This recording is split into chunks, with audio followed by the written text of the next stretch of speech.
Bueno, bienvenidos a Conversaciones de Mentes. Mi nombre es Martín Molina. Para el episodio de hoy tengo invitado a Alejandro Gaviria.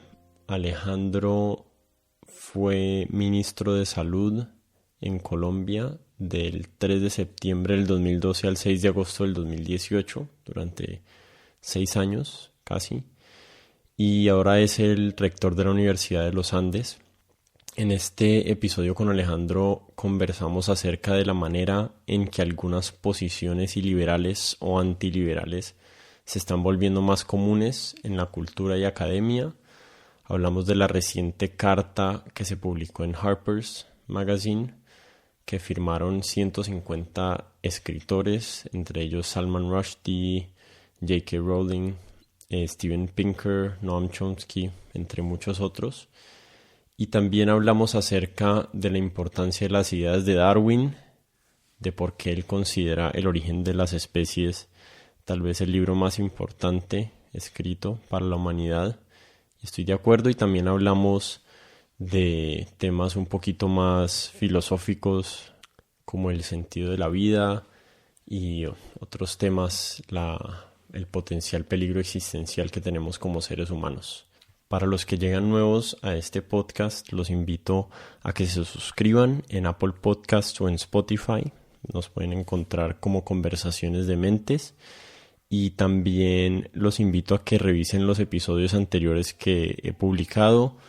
Les recomiendo el episodio con Brigitte Baptiste, es el episodio número 26, se llama Construyendo Conocimiento y va en línea y es relevante a algunos de los temas que tocamos aquí con Alejandro. Y también los invito a los que quieran escribirme o contactarme, me pueden escribir en Instagram o en Twitter, estoy como @codementes. Y sin darles más vueltas, les dejo mi conversación con Alejandro Gaviria. Bienvenido, Alejandro, a Conversaciones de Mentes. Muchas gracias por tu tiempo. Ojalá podamos tener una conversación bien interesante que sea nutritiva para las mentes de las personas que escuchan este espacio. Muchas gracias, Martín, por la invitación. Complacido de estar aquí. Y creo que así será. Yo creo que tendremos una conversación interesante. Listo. No sé si recordás muy bien el tema que te propuse en el correo, pero me gustaría empezar un poquito por otro lado y te prometo que nos llevo a puerto acerca del artículo que te mandé. No hay problema. Dale. Entonces, te escuché decir en una conferencia que el libro más importante que se ha escrito para la humanidad, no, en realidad dijiste tal vez el libro más importante que se ha escrito para la humanidad es El origen de las especies, y yo estoy completamente de acuerdo con eso, pero me gustaría saber por qué es tan importante ese libro en tu opinión. No, porque el libro yo creo que derrumbó lo que había sido una gran tradición metafísica, una forma de imaginar al ser humano como desconectado con la naturaleza.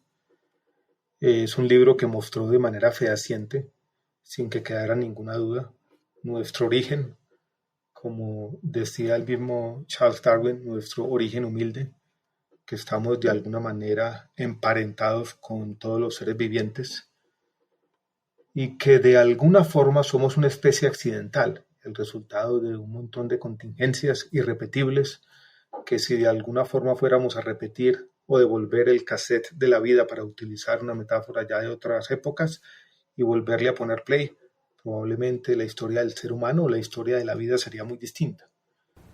Y esa forma de imaginarse la conciencia, imaginarse un poco la aparición del Homo sapiens como un accidente más en la historia de la vida, yo creo que nos cambia la forma como nos concebimos los seres humanos, la imagen que tenemos de nosotros mismos. E incluso, como alguna vez escribió Aldous Huxley, en el fondo nos conecta con lo que podríamos llamar la filosofía perenne, o sea, esta idea de que estamos conectados con todos los seres vivos y estamos conectados en general con todo el universo. Entonces, en estos tiempos yo creo que eso es aún más cierto, porque yo creo que la idea de Darwin es una idea sobre el que podría fundarse científicamente incluso los esfuerzos recientes, algunos de ellos fracasados, de la conservación y de la protección de la biodiversidad. Sí, voy a tratar de ver hasta qué punto sos capaz de llevar los conceptos que expuso Darwin ahí en ese libro tan increíble, pero el biólogo evolutivo David Sloan Wilson, ¿lo conoces? Sí, sé quién es.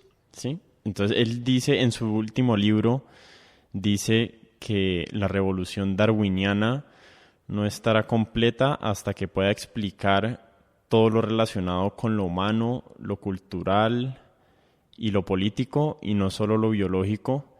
Y creo que esa frase se puede malentender como que la biología como que la evolución es algo que es únicamente innato a los genes, y él expande muchísimo más esa definición de evolución para que coincida, digamos, con todo lo que nosotros llamamos humanidad. O sea, la evolución siendo estos 4 o 3 conceptos importantes o necesarios para que se dé, que son la reproducción, la herencia, la mutación y el éxito diferenciado. ¿Crees que podemos extender esos conceptos evolutivos más allá de nuestra biología y a nuestras culturas, religiones, etcétera? Yo creo que los podemos extender, lo tenemos que extender como con cuidado, porque cuando uno trata de utilizar ese mismo paradigma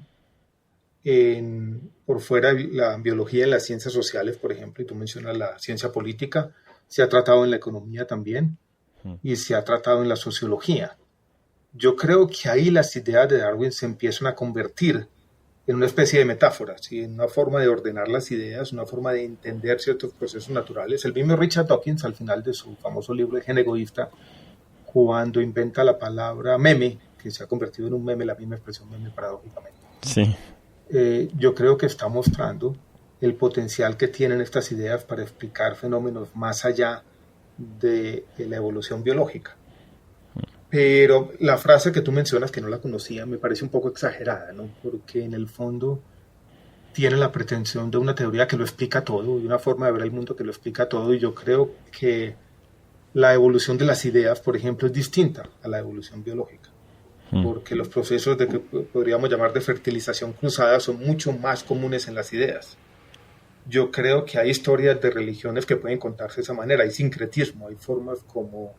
hay competencia incluso por las ideas. Hay una frase, y esto me puede servir como ejemplo, que menciona el economista Douglas North en uno de sus libros famosos, que antecedió el premio Nobel que le dieron por allá en los años 80, o 90 creo. Dice, las malas ideas no son eliminadas por la evolución en el ámbito de la política. Si algo nos muestra la política es que esa competencia de ideas es mucho más compleja. Y hay muchas ideas, muchas malas ideas, que han persistido por mucho tiempo en la historia de la humanidad, que nos muestra que hay procesos diferentes a los procesos evolutivos en esos otros aspectos que podríamos llamar culturales. Entonces yo me pongo un poco nervioso cuando todos los aspectos culturales tratan de entenderse simplemente haciendo una extrapolación de las ideas de Darwin. Yo creo que hay mucho más en la ciencia política, hay mucho más en la sociología, hay mucho más en la cultura, aunque no niego la importancia de estas ideas para entender la dinámica o la evolución en el tiempo de algunos de estos fenómenos. Claro. Creo que él lo refiere más, no, y estoy de acuerdo con que hay complejidades que son muy difíciles de simplificar en esos términos, digamos, de reproducción y herencia y éxito diferenciado, pero aún así sí siento que falta un poquito de ese pensamiento, especialmente el de David Sloan Wilson, que habla de la selección de grupos y de la competencia entre grupos, y él entiende grupos como de una manera bastante específica, que es como, digamos, un organismo. Él lo ve como un grupo de células, o una célula como un grupo también de organelos adentro, y incluso él trata de entender las religiones como como un grupo o como un individuo, como un organismo compitiendo con otras religiones. No específicamente, no sé a qué aludiría la metáfora, digamos, del replicador en el caso de una religión siendo el organismo. No sé qué sería el gen ahí Sí, en yo ese creo que caso. el replicador es como lo que sería el equivalente al gene. Yo creo que es como una especie, como uno si pudiera reducir una religión a un conjunto de premisas básicas que de alguna Ujú. manera tienen esa capacidad de reproducirse en las mentes humanas. Hay unas más exitosas que otras, o sea, hay unas que tienen más éxito a la hora de hacer copias de sí mismas en las mentes de los hombres, pero en las religiones me parece a mí, yo no soy un experto de esto, estoy hablando de lo que no sé. Me parece que no hay solamente competencias, sino muchas religiones que se unen, ¿no? Mucho la historia de la religión es la historia de unos dioses que se mezclan con otros dioses, a su vez con otros dioses y con otros, ¿no? Las culturas humanas tienen esa capacidad de combinarse y recombinarse de mil maneras. Claro que es algo que no sucede en el reino biológico animal. No es como que un caballo se pueda cruzar con un tigre. Exactamente, exactamente. Por eso es que yo creo que la analogía con la cultura, por lo menos habría que marcar esas diferencias, Sí. ¿no? Este es un tema que ha sido, yo creo que he estudiado muchas veces. Otro autor que me gusta es Daniel Dennett, que incluso yo creo que estaría de acuerdo con nosotros, Martín, sobre la importancia del libro de Darwin y que ha llamado de una manera interesante, inquietante a las ideas de Darwin. Él llama la evolución como una idea peligrosa, porque de alguna manera pone en cuestión muchas, muchas cosas. Sí. Eh, Ahorita sí quiero devolvernos al tema que te propuse en el correo que te mandé y creo que me gustaría atarlo al final de vuelta a estas ideas que estamos hablando aquí relacionadas a la evolución y a específicamente, digamos, a la teoría de la evolución por selección natural de Darwin. Mm, Te compartí ahí un artículo que habías compartido en Twitter, pero lo he releído varias veces y me gustaría que tomáramos otra referencia para hablar del tema, que es la carta que se publicó hace poquito en Harper's, que vi que la compartiste también. Eh, Sí, la compartí, sí. entonces, si te parece, voy a leer un pedacito de esa carta, Perfecto, ¿sí? perfecto, léela, que yo no la he traducido, Ok. pero entonces, bueno, como sería bueno, Martín, tal vez contarles a los oyentes el contexto de la carta, yo creo que sería Ok, La, importante. la carta es una carta que se publicó en Harper's o que se va a publicar en la edición impresa de Harper's en octubre y se publicó de manera digital. Creo que la carta, el pionero fue un escritor americano que se llama Thomas Chatterton Williams, que escribió un libro muy bueno que se llama eh, Retrato en blanco y negro, Desaprendiendo la raza, y él promovió digamos, esa carta que se refiere a como a dos fenómenos. No, en realidad está hablando de un fenómeno específico, pero tiene en cuenta otro fenómeno. eh, y la carta la firmaron muchos intelectuales y escritores, filósofos, bueno, personas de muchos diferentes aspectos de la academia en Estados Unidos. Sí, yo creo que la carta también tiene un antecedente más cercano y es una carta, otra carta que circuló hace 10 días, o sea, una semana antes de esta otra Mm, carta, pidiéndole, creo que a la Sociedad de Lingüistas de los Estados Unidos que retiraran de sus miembros ilustres a Steven Pinker, que también está asociado con estas sí, ideas, y que fue hace 20 años un animador de los debates sobre evolución, escribió un libro que para mí es un buen resumen de las ideas de Darwin y sus implicaciones culturales, incluso eh, él escribe en esa frontera entre las ideas de evolución y la cultura. Ese libro que es, no lo podría traducir al español como tabula rasa, ¿no? The Blank sí. Slate. Y eh, en el fondo un intento por criticar a Pinker por algunas opiniones sobre los problemas contemporáneos de los Estados Claro, Unidos. creo que el verdadero problema que, que resaltó la carta de Pinker no fue el hecho de que hayan críticas, porque las críticas a las ideas, digamos que siempre están bienvenidas y han habido críticas, Tienen que estar ahí, exacto, claro. sino el hecho de que la carta que firmaron más de 500 lingüistas en Estados Unidos pedía que lo retiraran de la Sociedad de Lingüistas y que se retirara como una de las personas que está avalada por esa sociedad para hablar frente a los medios en temas de lingüística. Exacto. Entonces voy a leer el pedacito de la carta que traduje, es cortico, pero pues después la podemos discutir.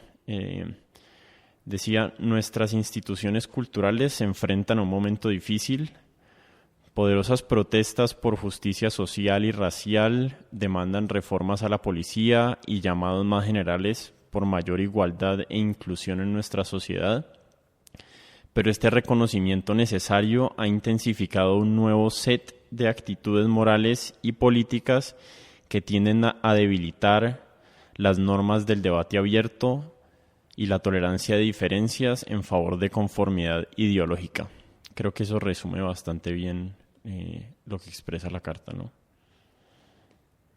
Yo creo que resume bastante bien, y yo creo que en esa carta hay una preocupación por una tendencia en algunos debates, y también lo tengo que reconocer, Martín, en algunas universidades, no tanto de Colombia, sino como el mundo anglosajón y algunas de Europa, de decir hay ciertas figuras o hay ciertos debates o hay ciertas voces que hay que suprimir.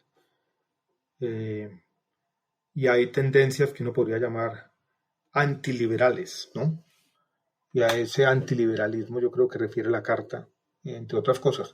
Quisiera señalar una coincidencia interesante, Martín, es la siguiente. En el año 1859, esto une las dos partes de nuestra conversación, se publicaron dos libros importantes. Uno ya lo mencionamos, El origen de las especies, de Darwin.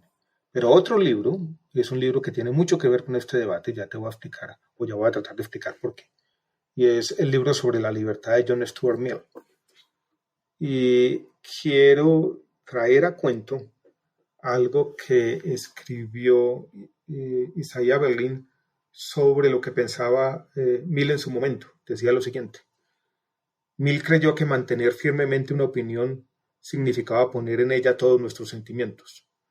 En una ocasión declaró que cuando algo nos concierne realmente, todo el que mantiene puntos de vista diferentes nos desagrada profundamente. Prefería esa actitud a los temperamentos y opiniones frías. No pedía necesariamente el respeto a las opiniones de los demás, lejos de ello, solamente pedía que se intentara comprenderlas y tolerarlas, pero nada más que tolerarlas. Desaprobar tales opiniones, pensar que están equivocadas, burlarse de ellas o incluso despreciarlas, pero tolerarlas, ya que sin convicciones, sin algún sentimiento de antipatía, no puede existir ninguna convicción profunda. Es interesante que esto se escribió hace mucho tiempo, 1859, y parece hoy necesitarse más que siempre. Esta idea de que uno puede tener antipatía con unas ideas, puede despreciarlas si se quiere, pero tiene que tolerarlas y tiene además que tratar de comprenderlas.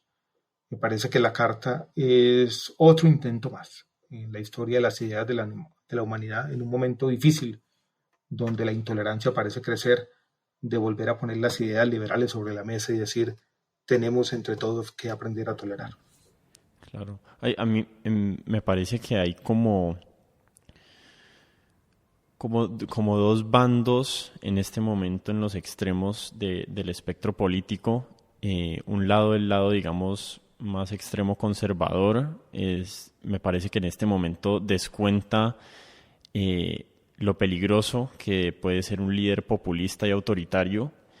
Y el otro lado, que es al que se refiere más explícitamente esta carta, es uno que desconoce el riesgo como de la tiranía de las masas. Siento que hay como un concepto que se le escapa a este otro lado, digamos al lado que le podemos decir la izquierda. A mí no me gustan mucho esas Sí.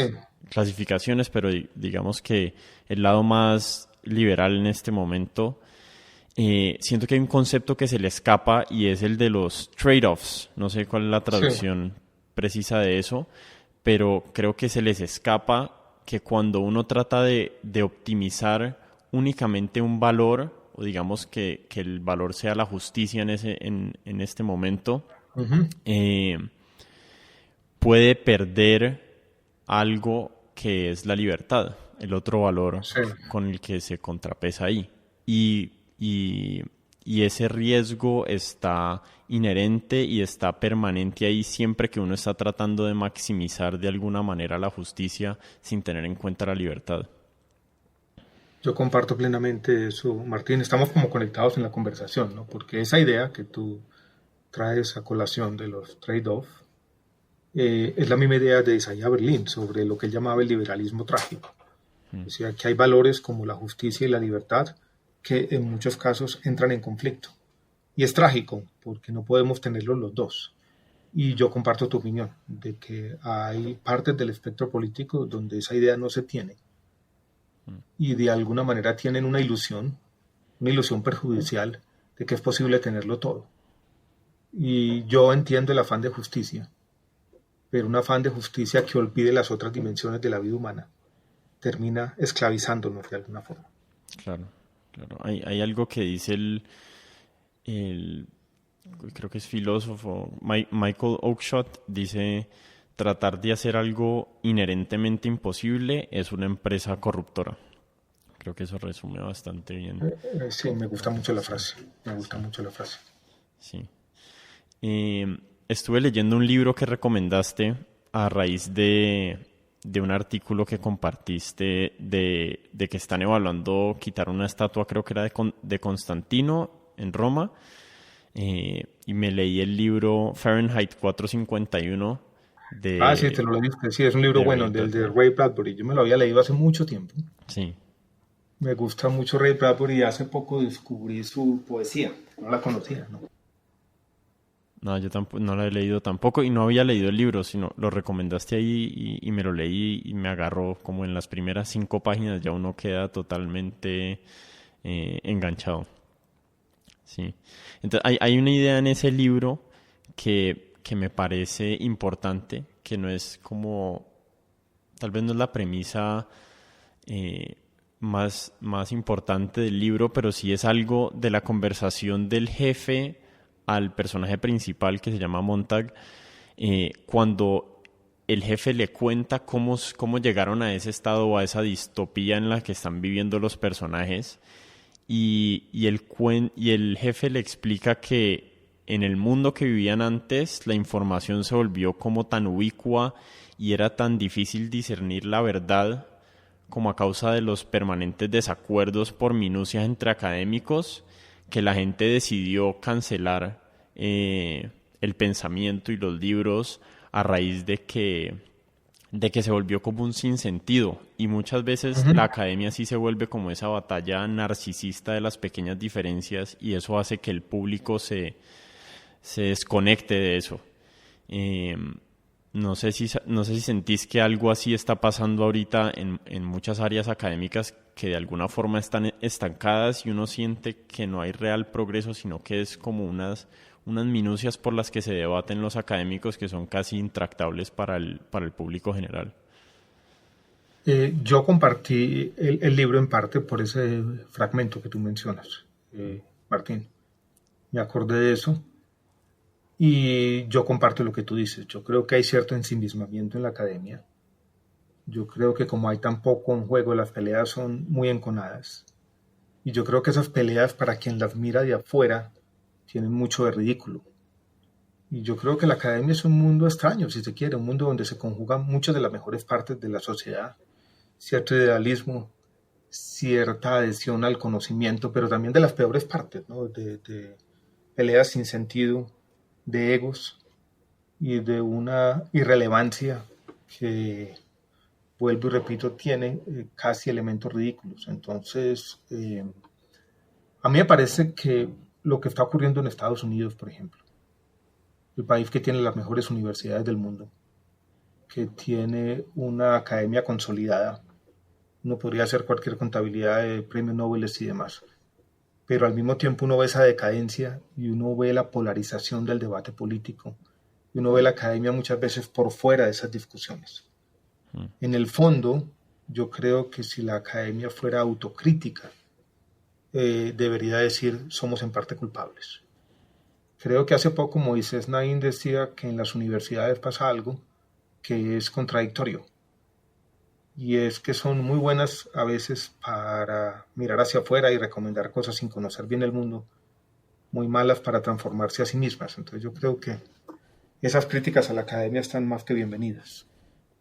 Y comparto esa opinión que fue una de las conclusiones que sacas del libro de Bradbury, pero yo creo que es en general una crítica que se ha hecho muchas veces a la academia sobre su ensimismamiento. Hay otro libro, podríamos recomendar también una novela sobre la academia, se han escrito muchos, es un género literario bastante recurrido, se llama Stoner, un libro de John Williams. Stoner es la historia de un académico con ese apellido. Y uno de los personajes del libro dice en algún momento la academia es una especie de convento donde las personas que no están completamente adaptadas al mundo van a esconderse. Yo creo que algo de eso hay en las universidades. Sí.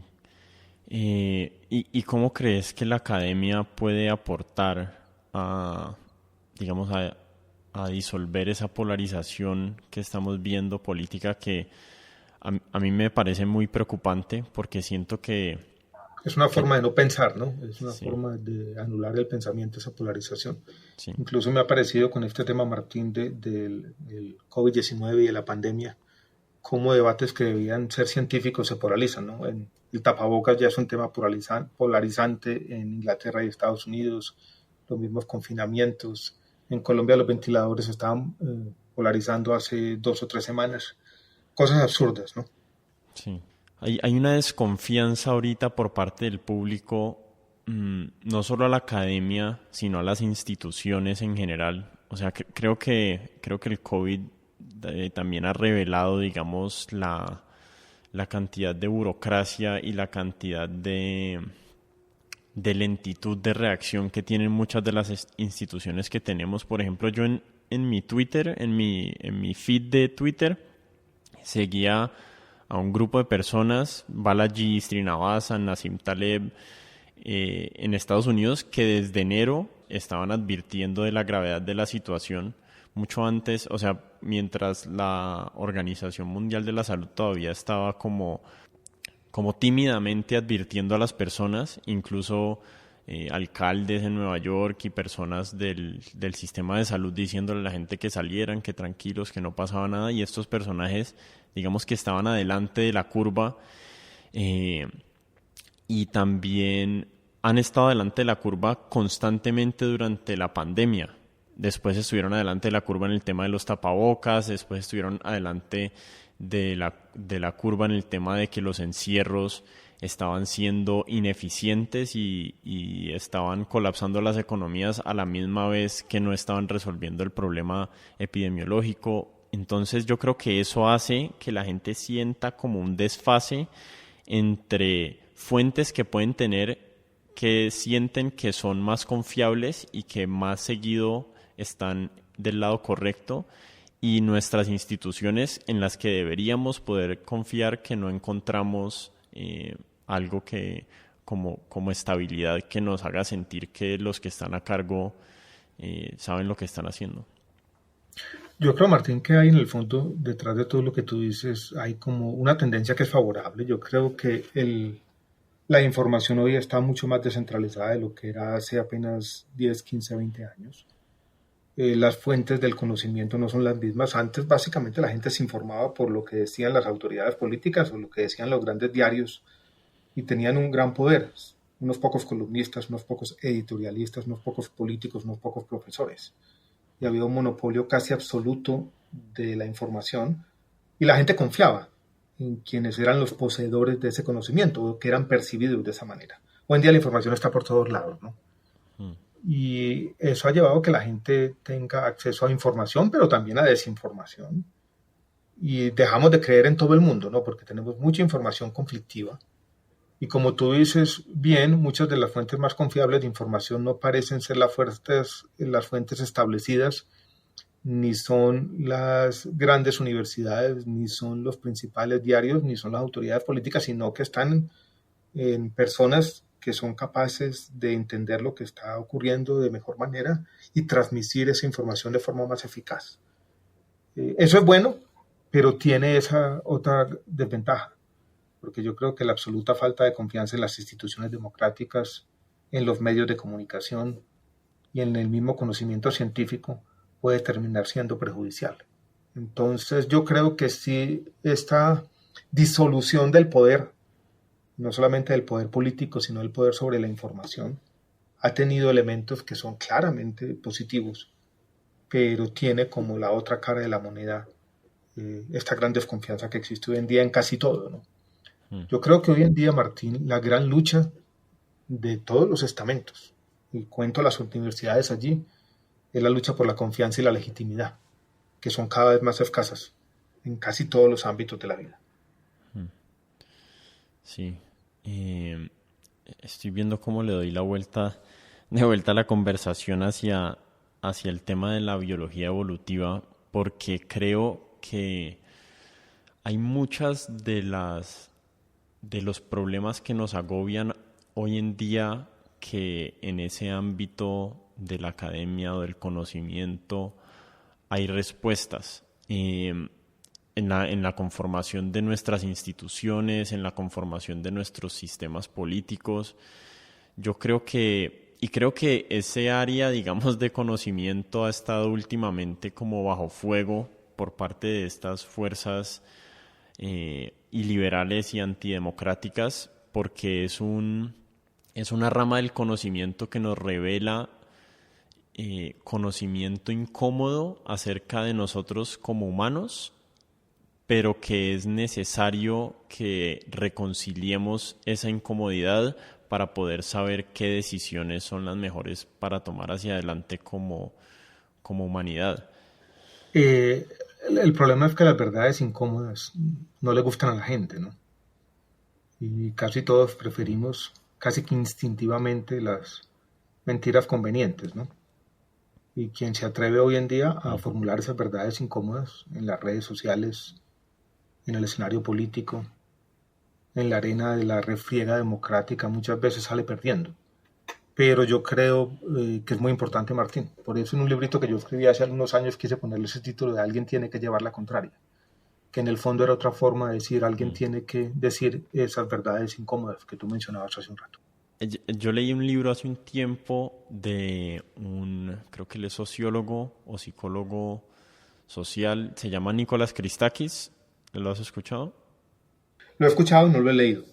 Ok, el libro se llama Blueprint y él en el libro expone, digamos, una idea que es que las sociedades humanas se conforman alrededor de un espectro muy pequeño de las posibles conformaciones políticas y sociales y que tienen para que esas sociedades sean funcionales, tienen unos mínimos, como unos requerimientos mínimos, que él le dice el social suite, que son 8 condiciones en las cuales está la identidad, el amor, la amistad, la cooperación, me trato de acordar bien, el aprendizaje, la jerarquía leve y las redes sociales. Y en ese libro él explica cómo cada uno de estos elementos son súper importantes para crear una sociedad funcional.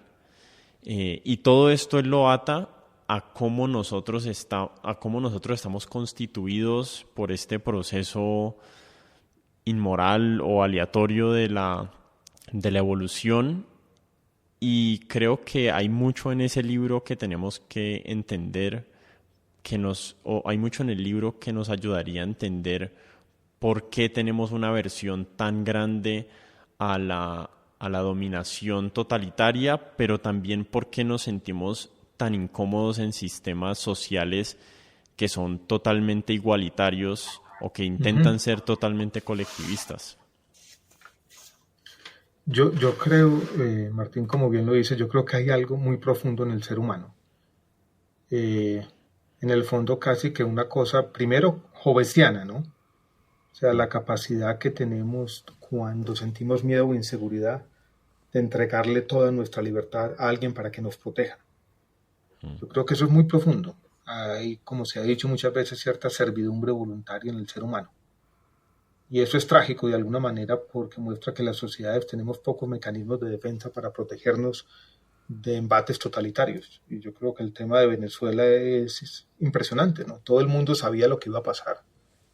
Todo el mundo fue capaz de predecir este básicamente decadencia que se ha venido dando. Hoy tienen una tasa de pobreza más alta que la de Haití, pero en el fondo la sociedad no tuvo la capacidad de defenderse en contra de eso. Y así el mundo está lleno de ejemplos. Eso de un lado. De otro lado, yo creo que tenemos una especie de contradicción, y es nuestros discursos hablan mucho de la justicia e igualdad, pero en el fondo nos gustan ciertas jerarquías también. Y por lo tanto, yo creo que esa contradicción está muy mezclada con los discursos políticos. Eh, yo como ministro de Salud veía muchas veces que a la gente no le gustaba la igualdad, que cuando uno trataba de decir, bueno, la igualdad es difícil porque la igualdad indica un plan de beneficios igual para todo el mundo, y la igualdad en salud, en todos los sistemas de salud del mundo, absolutamente en todos los que son iguales, implica, por ejemplo, líneas de espera. Y tratar de explicar eso era imposible.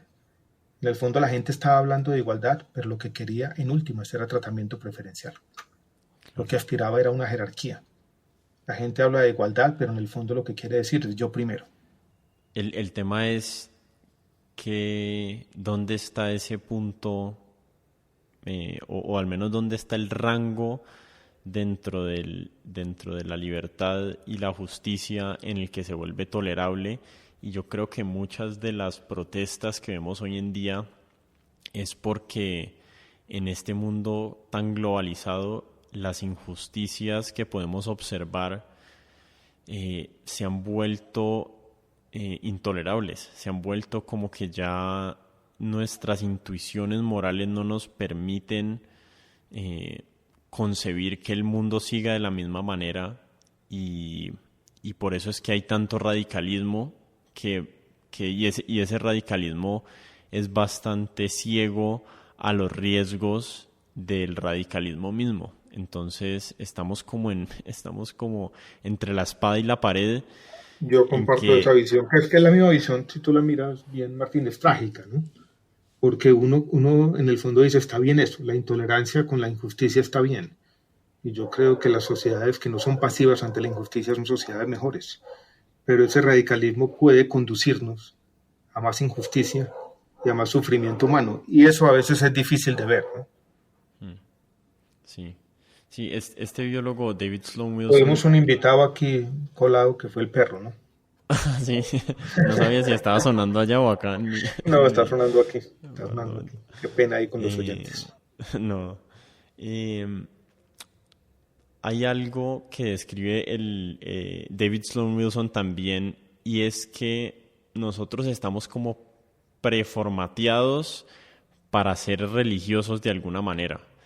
Y cuando se han tumbado las religiones tradicionales, digamos que el cristianismo y eso ha ido perdiendo cada vez más fuerza en Estados Unidos, no sé muy bien cómo será eso en Colombia, pero tendemos a reemplazar esa necesidad que tenemos de la religión por otras religiones, y resulta que la nueva religión ahorita es como el antifascismo y el antirracismo, que están completamente obsesionados con la justicia y que caen en idolatrías similares, y me parece que es muy peligroso todos estos conceptos como de pecado original que están compartiendo y que están promoviendo estos movimientos a nivel mundial, no solo en Estados Unidos, pero específicamente en Estados Unidos. Yo comparto esa idea de que en el fondo somos religiosos casi por instinto. En el fondo nuestra conciencia, y en particular la idea de la muerte, yo creo que nos vuelve religiosos inmediatamente, o sea, nos lleva a una búsqueda de autotrascendencia. Pero también en el otro aspecto de la religión, o sea, buscar la justicia, y buscar la justicia en este mundo o en otro mundo, también nos acompaña mucho a los seres humanos. Lo que pasa es que, como tú lo dices bien, esas ansias de justicia desesperadas llevan a otras idolatrías y llevan a otros problemas. Por lo tanto, yo creo que esta idea del liberalismo es esto de cierto equilibrio, de cierta tolerancia, de cierta tal vez promoción de la voz de la razón, que alguien decía es suave pero persistente, es tan difícil y tiene cada vez menos adeptos. y puede verse por muchos como simplemente una forma de indiferencia, pero no lo es. En el fondo es, si se quiere, una visión más aterrizada y más pesimista de la naturaleza humana, que nos regresa al comienzo de la conversación, a Darwin y demás. Es la idea que ha acompañado la filosofía política desde siempre de que somos un animal peligroso. En el fondo somos peligrosos porque tendemos a sobresimplificar el mundo, tendemos a convertir o a confundir las ideas con la realidad. Y casi todas las grandes guerras y las grandes matanzas y la gran crueldad que ha puesto en práctica el ser humano ha sido por la religión. Esto es por una sobrevaloración de ciertas ideas y ciertas simplificaciones del mundo. Claro.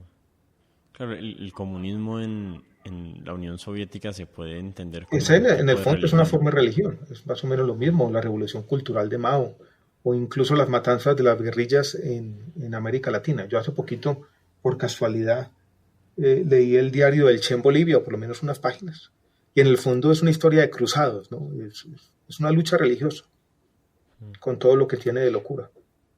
Sí. Hay algo que a lo que te referiste ahí que me gustaría tal vez como conversar un poquito, y es que pues vos has expresado públicamente que sos ateo, y yo también me considero a mí mismo un ateo hasta donde racionalmente uno puede serlo. Eh, y hay una pregunta que nos hacen a los ateos siempre, y creo que tratan de como de subestimar nuestras capacidades de encontrarle sentido a la vida. Y vos Uh-huh. has dicho que la vida no tiene un significado intrínseco, que es perfectamente compatible con las teorías del origen de las especies, pero tu respuesta ha sido que quizás el sentido de la vida es tener una historia que contar y contarla a tiempo, me imagino, antes de morir, ¿no? Sí, yo creo que en el fondo me parece que cuando yo dije esto estaba pensando en el mito de Sísifo de Albert Camus. En el fondo es eso, ¿no? Cuando él decía Sísifo sube y Sísifo va a la montaña, eso que parece una especie de tarea sin sentido. En el fondo él comienza a verle un sentido. Ese ir y venir, ese trasegar de la vida, esa refriega permanente, pero en el fondo es la vida, ¿no? Y yo creo que todos tenemos en nuestra diversidad una historia que contar. Todos somos en nuestra vida también, así como en la vida biológica, productos de un montón de accidentes y contingencias. Y yo creo que entender la vida de esa manera, como en el fondo la construcción de una historia, permite darle algún sentido. Te quiero proponer otro lugar donde se puede encontrar ese sentido, o algo al menos que se le aproxima, que mm,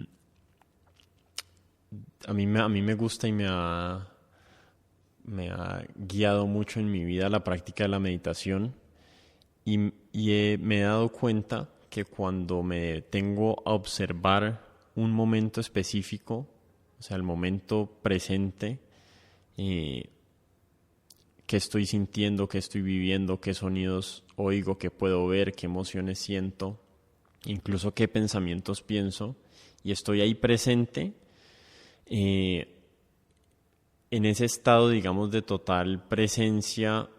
Uno no está, o que incluso hay veces le llaman como estado de flow, donde uno está inmerso en una Sí, experiencia. eh, no hay un pasado del cual arrepentirse ni un futuro de qué preocuparse, sino que ese instante que uno está viviendo está completo en sí mismo, es completo por sí mismo y no necesita de un sentido externo. Y me parece que la incapacidad de ver que la experiencia humana, el hecho de la conciencia, ya es tan milagrosa, y poder vivirla lo llena tanto de sentido a uno que uno no tiene que buscar nada por fuera de uno mismo. yo comparto completamente eso. Incluso te cuento, Martín, que acabo de terminar un librito sobre Aldous Huxley, tiene un capítulo exactamente sobre este punto, ¿no? Que incluso Aldous Huxley lo vivió de una manera extraña, incluso polémica, con sus experimentos farmacológicos con el LSD y la mescalina, lo que llamaba la educación en la receptividad. Y él tiene una frase muy parecida a la que tú acabas de decir, y es que de alguna manera ser un espectador esclarecido en este rincón del universo, más que justifica la vida. Yo creo que es una verdad a la que se han aproximado de una manera muy intensa, tanto los místicos como los poetas, ¿no? Casualmente tengo aquí sobre mi mesa un librito de Fernando Pessoa y estoy tratando de encontrar en uno de su poema largo que se llama El Fausto, una frase que resume exactamente lo que tú dices. Aquí la encuentro en la página 96. Es una antología de Fernando Pessoa que dice así: para mí, ser es sorprenderme de estar siendo. Para mí, ser es sorprenderme de estar siendo, que yo creo que resume de alguna manera lo que tú estás diciendo. Y yo también veo un sentido ahí. Y lo interesante, Martín, es que yo me demoré, ¿no? Cuando tenía 20 o 30 años, no era tan claro para mí esto, ¿no? Que el simplemente hecho de existir, de percibir, de ser testigo del milagro del universo, más que justifica la vida, ¿no? Esta concepción del ser humano como el universo pensándose a sí mismo, yo creo que es un tema interesante porque de alguna manera allí se encuentran la ciencia y la poesía. Sí, te robé otra frase de Twitter. Vi que te escribí, que alguien comentó esto, no me acuerdo exactamente quién era, pero alguien puso: el ateo es un desamparado y desolado que camina por el mundo negando lo que necesita, envidia al que cree porque sabe que le lleva años luz de grandeza por su fe. Su negación tiene el mismo valor de la oración. Basta que un hombre busque a Dios para que Dios exista. Y tu respuesta, que me pareció perfecta, fue: como diría Darwin, hay mucha grandeza en una visión de la vida que rechaza la superstición y acepta nuestra terredad, la finitud y la precariedad de todo esto.